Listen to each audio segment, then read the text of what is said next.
إن الحمد لله نحمده ونستعينه ونستغفره ونؤمن به ونتوكل عليه ونعوذ بالله من شرور أنفسنا ومن سيئات أعمالنا من يهده الله فلا مضل له ومن يضلل فلا هادي له وأشهد أن لا إله إلا الله وحده لا شريك له وأشهد أن محمدا عبده ورسوله أرسله الله تعالى بالحق بشيرا ونذيرا أما بعد فإن خير الحديث كتاب الله وخير الهدي هدي محمد صلى الله عليه وسلم وشر الأمور محدثاتها وكل محدثة بدعة وكل بدعة ضلالة وكل ضلالة في النار. فأعوذ بالله السميع العليم من الشيطان الرجيم من همزه ونفخه ونفثه. بسم الله الرحمن الرحيم. يا أيها الذين آمنوا اتقوا الله حق تقاته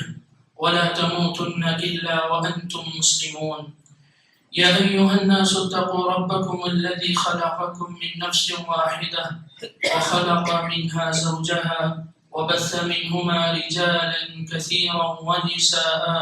واتقوا الله الذي تساءلون به والأرحام إن الله كان عليكم رقيبا. يا أيها الذين آمنوا اتقوا الله وقولوا قولا سديدا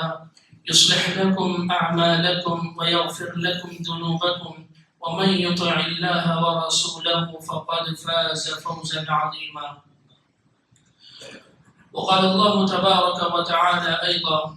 واذكر ربك في نفسك تضرعا وخيفة ودون الجهر من القول بالغدو والآصال ولا تكن من الغافلين. بزرگان محترم، ملت اسلامیہ کے نوجوانوں اور پردہ نشین خواتین اسلام، ہر قسم کی تعریف، ہر قسم کی بڑائی، ہر قسم کی کبریائی اور ہر قسم کی حمد و ثنا اسی اللہ رب العزت کے لیے لائق اور زیبا ہے، جو تنہا اس کائنات کا خالق، تنہا مالک، تنہا مدبر اور تنہا معبود برحق بھی ہے، جس کی عبادت ہماری اور آپ کی زندگی کا مقصد ہے اور جس کے راہ پر چلتے ہوئے زیادہ سے زیادہ نیکیاں کرنا ہماری اور آپ کی زندگی کا بہت بڑا کمال ہے۔ درود و سلام نازل و نبی آخر الزمان محمد عربی صلی اللہ علیہ وسلم کی ذات گرامی پر، جنہوں نے اللہ تبارک و تعالیٰ کے راستے پر چلنے کا طریقہ اور سلیقہ ہمیں اور آپ کو بتلایا، سکھلایا۔ اللہ تبارک و تعالیٰ کی عبادت کرتے ہوئے ہر نیکی میں آگے بڑھنے اور دکھاوے ریاکاری سے بچنے کی نہ صرف تعلیم دی، بلکہ اپنی عملی زندگی میں اس کو نافذ کرتے ہوئے ایک بہترین اسوہ بھی ہمارے اور آپ کے لیے چھوڑا ہے۔ حاضرین گرام قدر اور پردہ نشین خواتین اسلام، ہم اور آپ یہ بات اچھی طریقے سے جانتے ہیں کہ اللہ تبارک و تعالیٰ نے ہمیں اور آپ کو ہر اس نیکی کو کرنے کا حکم دیا ہے جس سے ایک بندہ اللہ تبارک و تعالیٰ کے قریب ہو سکتا ہو، یا پھر اس میں بندے کا کوئی مفاد ہو، فائدہ چھپا ہوا ہو، اور ہر اس برائی سے اللہ اور اس کے رسول نے ہمیں اور آپ کو روکا ہے جس سے بندے اور اللہ تبارک و تعالیٰ کے درمیان دوریاں پیدا ہو جاتی ہوں اور اسی کے ساتھ ساتھ بندے کا اس میں اپنا کوئی نقصان ہو۔ جہاں اللہ اور اس کے رسول نے ہمیں اور آپ کو نیکیاں کرنے کا حکم دیا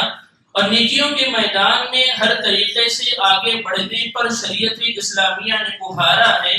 وہیں پر شریعت کی بنیادی تعلیم یہ بھی ہے کہ ریاکاری سے بچنے کے لیے، دکھاوے سے بچنے کے لیے اور اپنے اعمال کو برباد کرنے سے بچنے کے لیے اعمال کو جتنا ہو سکے چھپا کر رکھنا چاہیے، تنہائی میں اکیلے میں اعمال کرنا چاہیے۔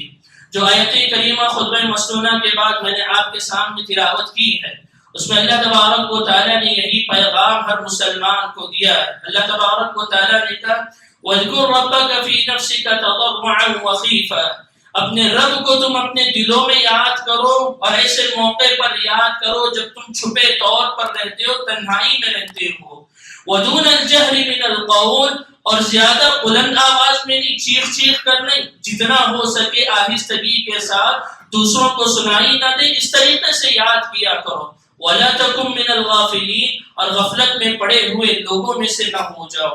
اس آیت میں اللہ تبارک و تعالیٰ نے بنیادی پیغام ہر مسلمان کو یہی دیا ہے کہ نیکیوں میں سے ایک نیکی اللہ تبارک و تعالیٰ کو یاد کرنا، اللہ تبارک و تعالیٰ کا ذکر کرنا۔ اس کی کئی ساری شکلیں ہو سکتی ہیں، آپ تسبیح بھی کر رہے ہوں گے، آپ قرآن مجید کی تلاوت بھی کر رہے ہوں گے، اللہ تبارک و تعالیٰ کی حمد و ثنا بیان کر رہے ہوں گے۔ اسی کے ساتھ رب ذوالجلال نے یہ پیغام بھی دیا کہ اس نیکی کو کرتے ہوئے یاد رہے کہ جتنا ہو سکے اس کو چھپانے کی کوشش کرو، یہی تمہارے حق میں سب سے زیادہ بہتر ہے۔ اسی پیغام کو اللہ تبارک و تعالیٰ نے قرآن مجید کی دوسری آیت میں اس طریقے سے بیان کیا، ادعوا ربکم تضرعا وخفیا، تم اپنے رب کو پکارو گریہ بزاری کے ساتھ، خشوع خضوع کے ساتھ، اور ساتھ ہی تنہائی میں چھپے طور پر اپنے رب کو پکارا کرو۔ ان دونوں ہی آیتوں میں اللہ تبارک و تعالیٰ نے ہر مسلمان کو یہ نصیحت فرمائی ہے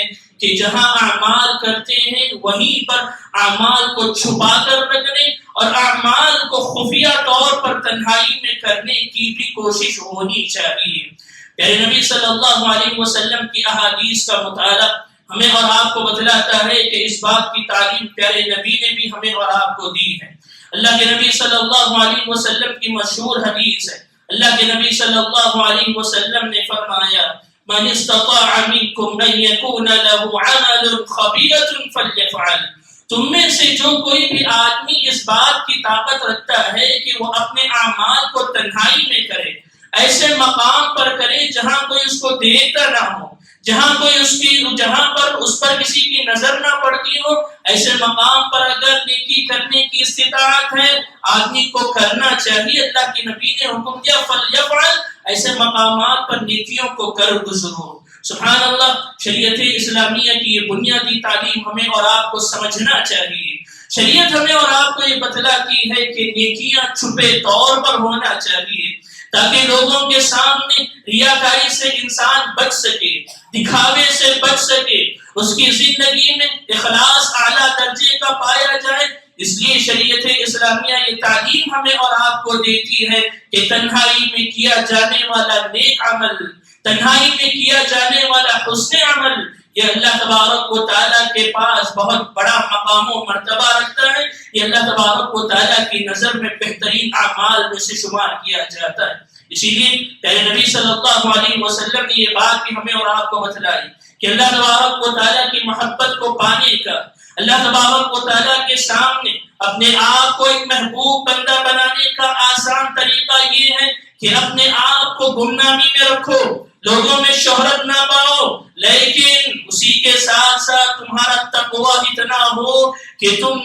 اس تنہائی میں بھی، اس بے نیازی میں بھی اور اس گمنامی میں بھی اللہ تبارک و تعالیٰ کے پاس ایسا مقام و مرتبہ بنا لو کہ آپ لوگوں کے درمیان تو مشہور نہیں، دنیا والوں میں سے آپ کو کوئی جانتا تو نہیں، لیکن آپ کی نیکیوں کے چرچے آسمانوں میں پھیلے ہوئے، آسمان میں کا ہر فرشتہ آپ کو جانتا ہو۔ میرے نبی صلی اللہ علیہ وسلم نے فرمایا ان اللہ یحب العبد التقی الغنی الخفی، کہ اللہ تبارک و تعالیٰ اس بندے کو بہت زیادہ پسند فرماتا ہے جو متقی اور پرہیزگار بھی ہے، لوگوں سے بے نیاز بھی ہے، لوگوں کی تعریف کا اسے کوئی شوق نہیں، لوگوں میں مشہور ہونا اسے پسند نہیں، لیکن ساتھ ہی پورے نیک اعمال چھپے طور پر تنہائی میں اللہ تبارک و تعالیٰ کی عبادت میں وہ انجام دیتے ہوئے چلا جاتا ہے۔ ایسے بندے کو اللہ تبارک و تعالیٰ بہت زیادہ پسند فرماتے ہیں، اور ایسے بندے اللہ تبارک و تعالیٰ کے پاس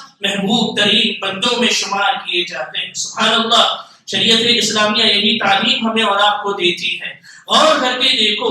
جو عبادتیں شریعت اسلامیہ نے ہمیں اور آپ کو سکھلائی ہیں نا، ان عبادتوں میں سے بنیادی عبادتیں جو ہم اور آپ روزمرہ کی زندگی میں انجام دیتے ہیں، ہر دن ہم اور آپ یہ عبادتیں کرتے ہیں، ان عبادتوں کی فہرست پر اگر آپ نظر دوڑائیں، آپ کو یہ معلوم ہوگا کہ شریعت اسلامیہ نے ان عبادتوں کو تنہائیوں میں انجام دینے پر بہت زیادہ ابھارا ہے۔ ہماری اور آپ کی زندگی میں جو عبادتیں ہوتی ہیں ان میں سے صدقات و خیرات کا اہتمام کرنا، غریبوں کی مدد کرنا، مسکینوں کو نوازنا، یہ ہماری اور آپ کی زندگی میں ہونے والی نیکی ہے۔ سبحان اللہ، قرآن مجید کہتا ہے، اللہ تبارک و تعالیٰ نے کہا ان تبدوا الصدقات فنعما ہی، اگر تم صدقات و خیرات کو کھلے طور پر کرتے ہو، لوگوں کے سامنے کرتے ہو، یہ بھی اچھا ہے۔ وَإِن تُخْفُوهَا وَتُؤْتُوهَا الْفُقَرَاءَ فَهُوَ خَيْرٌ لَكُمْ، اور اس کے بجائے لوگوں کو دکھانے کے بجائے آپ اس کو چھپاؤ گے اور صدقات و خیرات کو چھپے طور پر انجام دو گے، فَهُوَ خَيْرٌ لَكُمْ، یہ تمہارے لیے پہلے والے مقام و مرتبے سے زیادہ بہتر ہے۔ یعنی کھلے عام صدقہ کرنے سے بہتر یہ ہے کہ تم چھپے طور پر صدقات و خیرات کی نیکی کو انجام دو۔ یہ اللہ تبارک و تعالیٰ کی دی ہوئی ایک بہت بڑی تعلیم ہے۔ پیارے نبی صلی اللہ علیہ وسلم کی سنت بھی ہمیں اور آپ کو یہی سکھلاتی ہے۔ اللہ کے نبی صلی اللہ علیہ وسلم نے جہاں ان 7 لوگوں کا تذکرہ فرمایا نا، جن کو اللہ تبارک و تعالیٰ روز قیامت اپنے عرش کے نیچے سایہ نصیب فرمائے گا، جس دن اللہ تبارک و تعالیٰ کے عرش کے سائے کے علاوہ کوئی دوسرا سایہ نہیں ہوگا، ان میں سے ایک کا تذکرہ کرتے ہوئے اللہ کے نبی صلی اللہ علیہ وسلم نے فرمایا وَرَجُلٌ، ایک اور ایسا آدمی تصدق بصدقۃ فأخفاها، جس نے اللہ تبارک و تعالیٰ کے راستے میں کچھ صدقہ کیا، کچھ مال کو خرچ کیا، فأخفاها، اس کو اتنا زیادہ چھپے طور پر انجام دیا، اتنا زیادہ چھپایا، حتی لا تعلم شمالہ ما تنفق یمینہ، یہاں تک کہ اس کے بائیں ہاتھ کو بھی پتہ نہیں چلا کہ اس کے دائیں ہاتھ نے کیا صدقہ کیا ہے، کتنا صدقہ کیا ہے۔ ایسے لوگوں کو اللہ تبارک و تعالیٰ روز قیامت اپنے عرش کے نیچے سایہ نصیب کرنے والا ہے۔ پیارے نبی صلی اللہ علیہ وسلم کی ایک اور مشہور حدیث ہے جو ہمارا بارہا سنتے ہیں۔ اللہ کے نبی صلی اللہ علیہ وسلم نے ایک آدمی کا تذکرہ فرمایا۔ کون آدمی تھا؟ آدمی کے متعلق اللہ کے نبی نے فرمایا اس نے ارادہ کیا کہ مجھے صدقہ کرنا ہے اور بہت ہی چھپے طور پر صدقے کی عبادت کو انجام دینا ہے، لہذا رات کی تاریکی کا اس نے انتظار کیا۔ رات کی تاریکی جب آ گئی، اندھیرا جب ہوا، مال کا کچھ حصہ نکال کر اندھیرے میں لوگوں کے سامنے لوگوں کی بھیڑ میں نکلتا ہے، کوئی غریب طریقے سے نظر آتا ہے، اس کو اس کے ہاتھ میں مال تھما کر واپس چل جاتا ہے۔ اب صبح میں یہ لوگوں کے درمیان مشہور ہو جاتی ہے، یہ بات مشہور ہو جاتی ہے کہ کل رات کسی نادان آدمی نے چور کو لے جا کر صدقہ کیا ہے، چور کے لیے صدقے کا مال دیا ہے۔ آدمی کو بڑا افسوس ہوتا ہے کہ چھپے طور پر عبادت کرنے کا میرے اندر جذبہ تھا، لیکن صدقہ جو گیا تو وہ کسی چور کے ہاتھ میں چلا گیا۔ دوسرے دن آدمی اپنے مال کا کچھ حصہ نکالتا ہے، رات کی تاریکی میں صدقہ کرنے کے لیے پھر راستے پر نکلتا ہے، کوئی غریب عورت اس کو نظر آتی ہے، اس کے ہاتھ میں مال تھما کر پھر اپنے گھر کو واپس چلا جاتا ہے۔ پھر جب صبح ہوتی ہے، لوگوں کے درمیان پھر سے بات چیت، پھر سے چہمے گوئیاں ہونے لگی کہ کل رات کسی آدمی نے کسی زانیہ عورت کے اوپر صدقہ کیا ہے۔ آدمی کو بڑا افسوس ہوتا ہے لیکن خاموش رہ جاتا ہے۔ کچھ دنوں بعد خواب میں آ کر ایک آدمی بتلاتا ہے کہ اللہ کے بندے، تو نے عبادت جو کی تھی نا، تیرا جو صدقہ تھا، پہلا جو صدقہ تو نے کیا، ہو سکتا ہے کہ اس صدقے کی وجہ سے جو چور اپنی مالی ضرورت کو پورا کرنے کے لیے چوری کرتا تھا، تیرے مال کو پا کر وہ چوری سے رک سکتا ہے۔ وہ زانیہ عورت جس کی زندگی میں پیسوں کی کمی کی وجہ سے وہ غلط راستے کو اپنا چکی تھی، وہ اپنی عزت و آبرو کا سودا کرنے چلی تھی، تیرے صدقے کی وجہ سے ہو سکتا ہے کہ وہ اس بڑے گناہ سے باز آ جائے، وہ زناکاری کو چھوڑ دے۔ اس سے بڑی فضیلت تیرے لیے کیا ہو سکتی ہے؟ آدمی کو تسلی ہوتی ہے۔ غور کر کے دیکھو،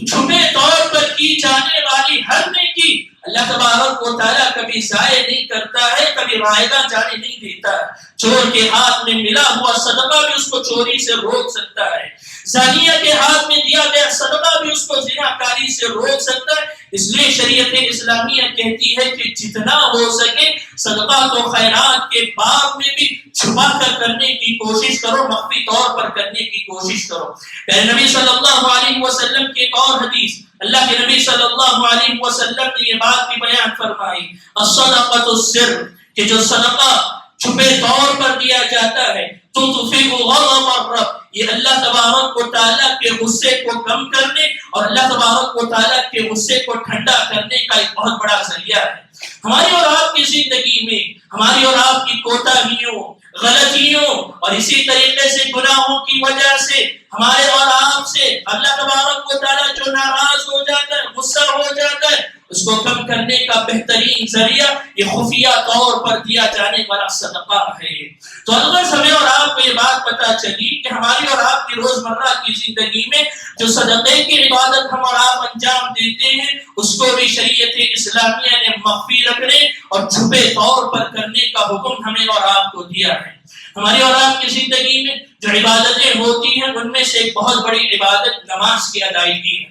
نماز کی ادائیگی ہر مسلمان پر دن میں 5 وقت فرض اللہ تبارک و تعالیٰ نے کر دیا ہے۔ ساتھ ہی میں اللہ تبارک و تعالیٰ نے مسلمانوں کو یہ بات بھی یہ بھی سکھلایا، وَمِنَ اللَّيْلِ فَتَهَجَّدْ بِهِ نَافِلَةً لَكَ، اللہ کے نبی صلی اللہ علیہ وسلم کو حکم دیتے ہوئے اللہ نے کہا رات کے ایک حصے میں جاگ کر اللہ تبارک و تعالیٰ کی عبادت کرو، یہ تمہارے اوپر ایک اور ثابت عبادت ہے۔ پیارے نبی صلی اللہ علیہ وسلم کو اللہ تبارک و تعالیٰ نے رات کی نماز یعنی تہجد کا حکم دیتے ہوئے امت کو بھی اس بات کا حکم دیا ہے کہ اس رات کی عبادت، رات کی جو عبادت ہے اس میں تہجد کی نماز کا اہتمام کرنا، قیام اللیل کا اہتمام کرنا، اس پر مسلمانوں کو بھی عمل پیرا ہونا چاہیے۔ ان ناشئۃ اللیل ہی اشد وطئا واقوم قیلا، کہ رات کی جو عبادتیں ہیں ان میں سے رات میں کھڑے ہو کر اللہ تبارک و تعالیٰ کی عبادت کرنا یہ انسان کے نفس کو کچلنے اور اللہ تبارک و تعالیٰ کے پاس اپنی بات کو منوانے کا بہترین ذریعہ ہے۔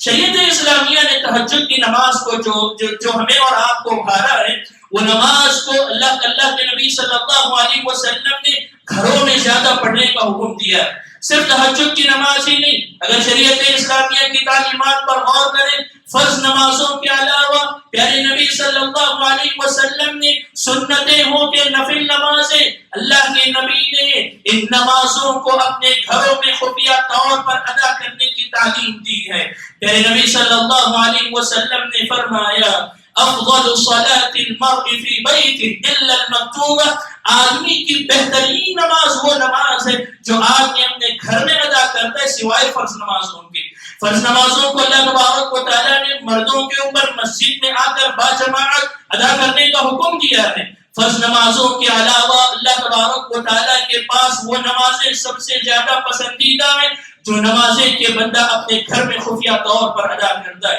ایک دوسری حدیث میں اللہ کے نبی صلی اللہ علیہ وسلم کی حدیث کے الفاظ کچھ یوں ہیں، افضل صلاة المرء في بيته الا المكتوبة في مسجدی هذا، کہ اللہ کے نبی نے کہا مسجد نبوی سے زیادہ افضل ترین نماز بھی وہ ہے جو نماز کے بندہ اپنے گھر میں نفل ادا کرتا ہے۔ فرض نمازوں کا ثواب تو مسجد نبوی میں سب سے زیادہ ہے۔ اس لیے اگر ہم اور آپ غور کریں تو ہماری اور آپ کی زندگیوں میں یہ نمازیں بہت کم ہوا کرتی ہیں، خفیہ طور پر، چھپے طور پر، جہاں بندہ اپنے رب کے ساتھ سرگوشی کرے، جہاں بندے اور رب کے درمیان کوئی دوسرا نہ ہو، عبادتوں میں آگے بڑھتا چلا جائے، اس سے بڑا مقام و مرتبہ بندے کے لیے کوئی اور ہو نہیں سکتا ہے۔ ہماری اور آپ کی زندگی میں جو عبادتیں ہوتی ہیں ان میں سے ایک عبادت روزے کا اہتمام بھی ہے۔ رمضان المبارک ہو یا پھر روزے کی جب کبھی بھی مناسبتیں آتی ہیں، ہم اور آپ یہ بات بارہا سنتے ہیں کہ پیارے نبی صلی اللہ علیہ وسلم کی حدیث ہے، اللہ تبارک و تعالیٰ نے ہر قسم کی نیکیوں کا صدقہ یا پھر اجر و ثواب اللہ تبارک و تعالیٰ نے اعلان کر دیا ہے، الا الصوم، سوائے روزے کے، فإنه لي وأنا أجزي به، اللہ تبارک و تعالیٰ نے اس کے متعلق کہا کہ بندہ یہ میرے لیے رکھتا ہے۔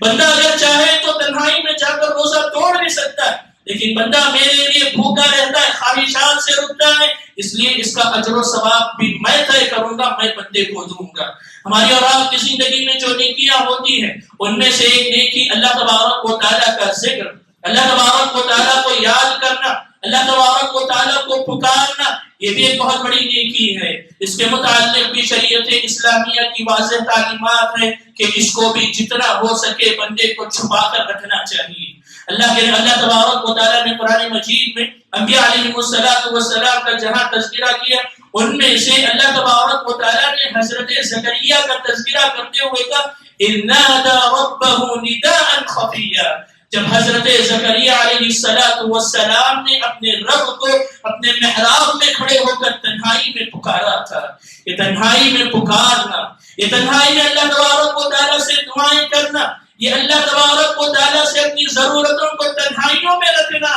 یہ اللہ تبارک و تعالیٰ کو بہت زیادہ پسندیدہ عمل ہے۔ اسی کے ساتھ اللہ نے اسی بات کی تعلیم دی ہے ادعوا ربکم تضرعا وخفیا، کہ اپنے رب کو گریہ وزاری کے ساتھ اور چھپے طور پر پکارا کرو، اس کو یاد کیا کرو۔ اور پیارے نبی صلی اللہ علیہ وسلم نے جہاں ان 7 لوگوں کا تذکرہ فرمایا جن کو روز قیامت عرش کے نیچے سایہ ملے گا، ان میں سے ایک آدمی کا تذکرہ کرتے ہوئے اللہ کے نبی نے یہ بھی فرمایا رجل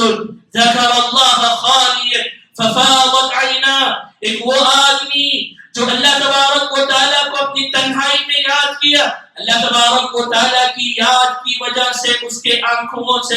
سے آنسو نکل گئے، ایسے آدمی کو بھی اللہ تبارک و تعالیٰ اپنے عرش کے نیچے سایہ نصیب فرمائے گا۔ الغرض جو عبادتیں ہم اور آپ روزمرہ انجام دیتے ہیں، اس ان عبادتوں کو شریعت اسلامیہ نے مخفی طور پر کرنے کا ہمیں اور آپ کو حکم دیا ہے۔ سبحان اللہ، اگر ہم اور آپ اسلاف کی زندگیاں پڑھیں، ہمیں اور آپ کو معلوم ہوگا کہ کیسے مخفی طور پر عبادتوں کو انجام دیتے تھے۔ میرے پاس وقت اتنا نہیں ہے کہ صحابہ کی زندگیاں، تابعین کی زندگیوں کے لمبے لمبے قصے آپ کے سامنے سناؤں، مختصر طور پر 2-3 تذکرے میں آپ کے سامنے کرتا چلوں۔ حضرت علی بن حسین رضی اللہ عنہ، حضرت حسین رضی اللہ عنہ کے فرزند ہیں، ان کے بارے میں آتا ہے صدقات و خیرات کا اتنا زیادہ اہتمام اور ساتھ ہی اتنی مخفی طور پر یہ اس عبادت کو انجام دیتے تھے کہ رات کو اپنے کاندھے پر، اپنی پیٹھ پر بوریا لے کر، ایک تھیلا لے کر نکل جاتے تھے غریبوں کی مدد کرنے کے لیے۔ جہاں کہیں بھی جھونپڑی نظر آتی، جہاں کہیں بھی کسی غریب کا گھر نظر آتا، دروازے کے سامنے مہینے بھر کا راشن وہیں پر رکھ کر آ جایا کرتے تھے۔ یہ صدقات و خیرات کا اہتمام ان کی زندگی بھر چلتا رہا۔ لوگوں کو معلوم نہیں تھا کہ صدقہ کرنے والا کون ہے، غریبوں کی مدد کرنے والا کون ہے، اتنا زیادہ آگے بڑھ کر غریبوں کو چاہنے والا کون ہے۔ بعد میں جب ان کا انتقال ہوا اور گھروں کو راشن آنا بند ہو گیا، تب لوگوں کو پتا چلا کہ اس عبادت کو اور اس طریقے سے خفیہ طور پر انجام دینے والی شخصیت حضرت علی بن حسین کی تھی۔ سبحان اللہ، یہ اسوہ ہمیں اور آپ کو بتلاتا ہے صدقات و خیرات میں کتنا زیادہ خفیہ طور پر ہمیں اور آپ کو کام لینے کی ضرورت ہے۔ معاملے کی اگر بات کروں کہ کس طریقے سے عبادتیں انجام دی جاتی تھیں، یقین جانیے ہمیں اور آپ کو معلوم ہونا امام ربیع کے متعلق آتا ہے کہ یہ اپنی نیکیوں کو اتنا زیادہ چھپاتے تھے کہ جب کبھی قرآن مجید کی تلاوت گھر میں بیٹھ کر کر رہے ہوتے، کوئی مہمان، کوئی بات کرنے والا اگر آ جاتا، کسی کپڑے کے ذریعے سے قرآن مجید کو ڈھانپ دیا کرتے تھے تاکہ آنے والے کو اس بات کا احساس نہ ہو کہ وہ قرآن مجید کی تلاوت کر رہے تھے۔ اتنا زیادہ نیکیوں کو چھپانے کا جذبہ اسلاف کے اندر پایا جاتا تھا۔ حضرت ایوب السختیانی رحمۃ اللہ علیہ، ان کے بارے میں آتا ہے رات کی عبادتوں میں بہت زیادہ آگے، رات میں اٹھ کر لمبا لمبا قیام کیا کرتے تھے، لیکن معاملہ ہوتا کیا تھا، رات کے آدھا پہر یا پھر پونا پہر آگے بڑھ کر عبادتیں کرتے، کھڑے ہو کر قرآن مجید کی تلاوت کیا کرتے، لیکن جیسے ہی فجر کا وقت قریب آتا، اپنی تلاوت کرتے ہوئے اپنی آواز کو بلند کر دیتے تاکہ لوگوں کو یہ معلوم ہو کہ ابو ایوب السختیانی ابھی اٹھ کر عبادت کر رہے ہیں، اور ان کی وہ آدھی رات کی عبادتیں لوگوں کی نظروں سے محفوظ ہو جائیں، لوگوں کی نظروں سے مخفی ہو جائیں۔ اس طریقے کی عبادتیں ہمارے اور آپ کے اسلاف انجام دیا کرتے تھے۔ اسے غور کر کے دیکھو کہ ان کی عبادتوں میں خلوص کتنا رہا ہوگا، ان کی عبادتوں میں اللہ تبارک و تعالیٰ کو منانے کا جذبہ کتنا رہا ہوگا۔ اور یقین جانو اللہ کے بندو، اسلاف کی بعض زندگیاں ہمیں اور آپ کو بتلاتی ہیں اللہ تبارک و تعالیٰ کو یاد کرتے ہوئے جب ان کے آنکھوں سے آنسو نکلتے، اسی تکیے پر لیٹی ہوئی بیوی تک کو احساس نہیں ہوتا کہ ان کا شوہر اللہ تبارک و تعالیٰ کو یاد کر کے رو رہا ہے۔ اتنی زیادہ عبادت اور اتنی اچھی عبادت اور اتنی زیادہ خلوص کے ساتھ عبادتیں ہمارے اسلاف انجام دیا کرتے تھے۔ الغرض شریعت اسلامیہ کی یہ تعلیم ہمیں اور آپ کو یاد رکھنا چاہیے، اور اسلاف کی ان مثالوں سے یہ سبق ہمیں اور آپ کو سیکھنا چاہیے کہ عبادتوں کو کیسے اور کس خفیہ طریقے سے انجام دینے کی ضرورت ہے۔ اور جب بندہ اس طریقے کی عبادتوں کو انجام دیتا ہے نا، بہت سارے فائدے بندے کو زندگی اور آخرت میں حاصل ہوتے ہیں۔ جب بندہ خفیہ طور پر عبادتیں کرتا ہے، یہ خفیہ عبادتیں بندے کے گناہوں کے کفارے کا ذریعہ بن جاتی ہیں۔ اللہ تبارک و تعالیٰ نے کہا ان تبدوا الصدقات فنعما هي وان تخفوها وتؤتوها الفقراء فهو خير لكم، اگر تم صدقات و خیرات کھلے طور پر کر رہے ہو یہ بھی اچھا ہے، لیکن خفیہ طور پر کر رہے ہو یہ تمہارے لیے بہتر ہے۔ کیا ہوگا اس کے ذریعے سے؟ وَيُكَفِّرُ عَنْكُم مِّن سَيِّئَاتِكُمْ، اللہ تبارک و تعالیٰ اس خفیہ صدقات و خیرات کے ذریعے سے تمہارے گناہوں کو معاف کرے گا، تمہارے گناہوں کے کفارے کا یہ ذریعہ بن جائیں گے۔ اور بندہ جب خفیہ طور پر عمل کرتا ہے، یہ اعمال جو لوگوں کے سامنے ہوتے ہیں اس سے زیادہ اجر و ثواب اللہ تبارک و تعالیٰ ان خفیہ اعمال میں رکھا ہوا ہے۔ پیارے نبی صلی اللہ علیہ وسلم کی وہ حدیث، اللہ کے نبی صلی اللہ علیہ وسلم نے فرمایا کہ بندہ جو نفل نماز مسجد میں ادا کرتا ہے اس سے زیادہ اجر و ثواب بندے کو اس نماز میں ملتا ہے جو کہ بندہ اپنے گھر میں ادا کرتا ہے۔ تو نماز کا معاملہ ہی نہیں، ہر وہ نیکی جو بندہ خفیہ طور پر انجام دیتا ہے اس میں اللہ تبارک و تعالیٰ اجر و ثواب بندے کو زیادہ دیتا ہے۔ اسی طریقے سے جس فائدے کا تذکرہ قرآن و حدیث میں ہمیں اور آپ کو ملتا ہے وہ یہ کہ ایسے لوگوں کا دو تذکرہ ہمارے سامنے ابھی آیا کہ اللہ تبارک و تعالیٰ ایسے لوگوں کو روز قیامت اپنے عرش کے نیچے سایہ نصیب فرمائے گا جس دن کے اللہ تبارک و تعالیٰ کے اس عرش کے سائے کے علاوہ کوئی دوسرا سایہ نہیں ہوگا۔ اسی طریقے سے ایک آخری بات، جو آخری فائدہ میں آپ کے سامنے ذکر کرنا چاہتا ہوں وہ یہ کہ پیارے نبی صلی اللہ علیہ وسلم نے یہ بات بیان فرمائی کہ جو کوئی بھی آدمی خفیہ طور پر عبادتیں کرتا ہے اللہ تبارک و تعالیٰ اس کی دعاؤں کو کبھی رد نہیں کرتا، اس کی دعاؤں کو اللہ تبارک و تعالیٰ کبھی رد نہیں کرتا۔ اسلام میں سے ایک واقعہ بارہ ہم اور آپ سنتے ہیں، ہوا یہ کہ مدینے میں ایک مرتبہ بہت زیادہ قحط پڑا اور بارش کی سخت ضرورت تھی۔ مدینے کے تمام افراد نکل کر صلاۃ الاستسقاء ادا کرتے ہیں، صلاۃ الاستسقاء ادا کرنے کے بعد بھی بارش نہیں ہوتی ہے۔ جو راوی حدیث ہے جو اس قصے کو بیان کر رہے ہیں وہ کہتے ہیں کہ اسی رات میں مسجد نبوی میں بیٹھا ہوا تھا، میں کیا دیکھتا ہوں ایک غریب قسم کا آدمی ایک چادر اوڑے ہوئے مسجد میں آتا ہے، ایک ستون کے پیچھے کھڑے ہو کر رات بھر عبادت کرتا ہے۔ رات کی عبادتوں سے فارغ ہونے کے بعد دعا کے لیے ہاتھ اٹھاتا ہے اور بندہ کہتا ہے اللہ تبارک و تعالیٰ یہ تیرے غریب بندے، یہ تیرے محتاج بندے جو تیرے پاس آئے تھے، بارش کا سوال لے کر تیرے پاس آئے تھے، انہیں پانی کی سخت ضرورت تھی، تو نے ان کی ضرورتوں کو پورا نہیں کیا، میں تیری قسم کھا کر تجھ سے سوال کرتا ہوں کہ بارش کو نازل کر دے۔ اللہ تبارک و تعالیٰ کی قسم کھا کر اس آدمی نے اللہ تبارک و تعالیٰ سے گزارش کی۔ راوی حدیث کہتے ہیں مجھے تعجب ہوا کہ کون بندہ ہے جو اللہ تبارک و تعالیٰ سے ایسے الفاظ میں گفتگو کر رہا ہے، اللہ تبارک و تعالیٰ سے اس طریقے سے مانگ رہا ہے۔ میں کیا دیکھتا ہوں اس کی دعا بھی ختم نہیں ہوئی کہ آسمانوں میں گرجیں شروع ہوئی اور تھوڑی دیر کے بعد موسلادھار بارش شروع ہو گئی۔ میں نے اس کا پیچھا کیا، میں نے جیسے ہی اس کے گھر کے قریب پہنچا میں کیا دیکھتا ہوں ایک عام سی جھوپڑی ہے۔ میں نے صبح کے انتظار میں لوٹ کر آ گیا، پھر جب گیا کیا دیکھتا ہوں صبح میں وہ ایک چپل سینے والا موچی ہے، ایک عام سا آدمی جو چپل سی رہا ہے۔ بہت زیادہ تعجب ہوا، قریب جا کر پوچھا کہ اللہ کے بندے تو ہی وہی آدمی تھا نا جو کل رات مسجد نبوی میں آ کر ان جملوں میں اللہ تبارک و تعالیٰ سے بارش کا سوال کر رہا تھا؟ وہ آدمی کہتا ہے اللہ کے بندے تجھے کیسا پتا چلا؟ تجھے کیسے پتا چلا؟ فوراً وہ آدمی جھونپڑی سے اٹھ کر وہاں باہر سے اٹھ کر جھونپڑی کے اندر چلا گیا۔ راوی تاریخ لکھنے والے کہتے ہیں یہ آدمی واپس لوٹ کر آ گئے کیونکہ انہیں بھی افسوس تھا کہ اگر پتا چل گیا کہیں ایسا نہ ہو کہ شہر چھوڑ کر چلا جائے۔ پھر دوسرے دن وہ آدمی آیا، ویسے ہی عبادت اس نے کی، صبح کو یہ پھر اس کی جھونپڑی تشریف لے گئے، لیکن کیا دیکھتے ہیں کہ آج وہاں جھونپڑی بھی نہیں ہے، وہ آدمی بھی نہیں ہے۔ لکھنے والے لکھتے ہیں پورے مدینے میں اس کو تلاش کیا گیا لیکن وہ آدمی کہیں نظر نہیں آیا۔ ایک عام سا آدمی جو چپل سیا کرتا تھا لیکن عبادتوں میں اتنا آگے کہ پورے مدینہ والے مل کر جب اللہ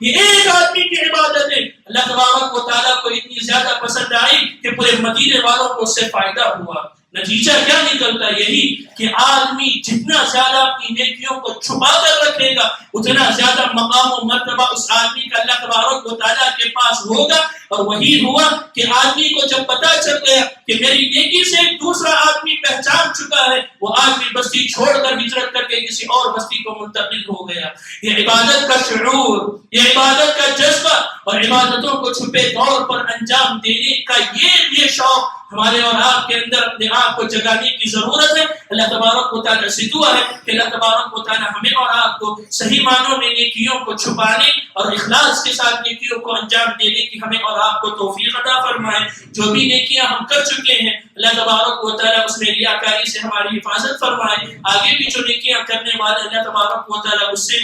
ان میں ریاکاری سے بھی ہماری حفاظت فرمائے۔ جو کچھ ہم عمل کرتے ہیں خالص اللہ تبارک و تعالیٰ کے لیے کرنے کی توفیق عطا فرمائے۔ جو بھی مسلمان دنیا میں جہاں کہیں بھی پریشان حال ہے اللہ تبارک و تعالیٰ ان کی پریشانی کو دور فرمائے۔ جو قرضدار ہے اللہ تبارک و تعالیٰ قرض کی ادائیگی کی کوئی سبیل نکالے۔ جو بیمار ہے شفاء کاملہ عاجلہ عطا فرمائے۔ جو انتقال کر گئے اللہ تبارک و تعالیٰ ان کی مغفرت فرمائے۔ اقول قولی هذا استغفر الله لي ولكم ولسائر المسلمين من كل ذنب فاستغفروه انه هو الغفور الرحيم رب العالمين۔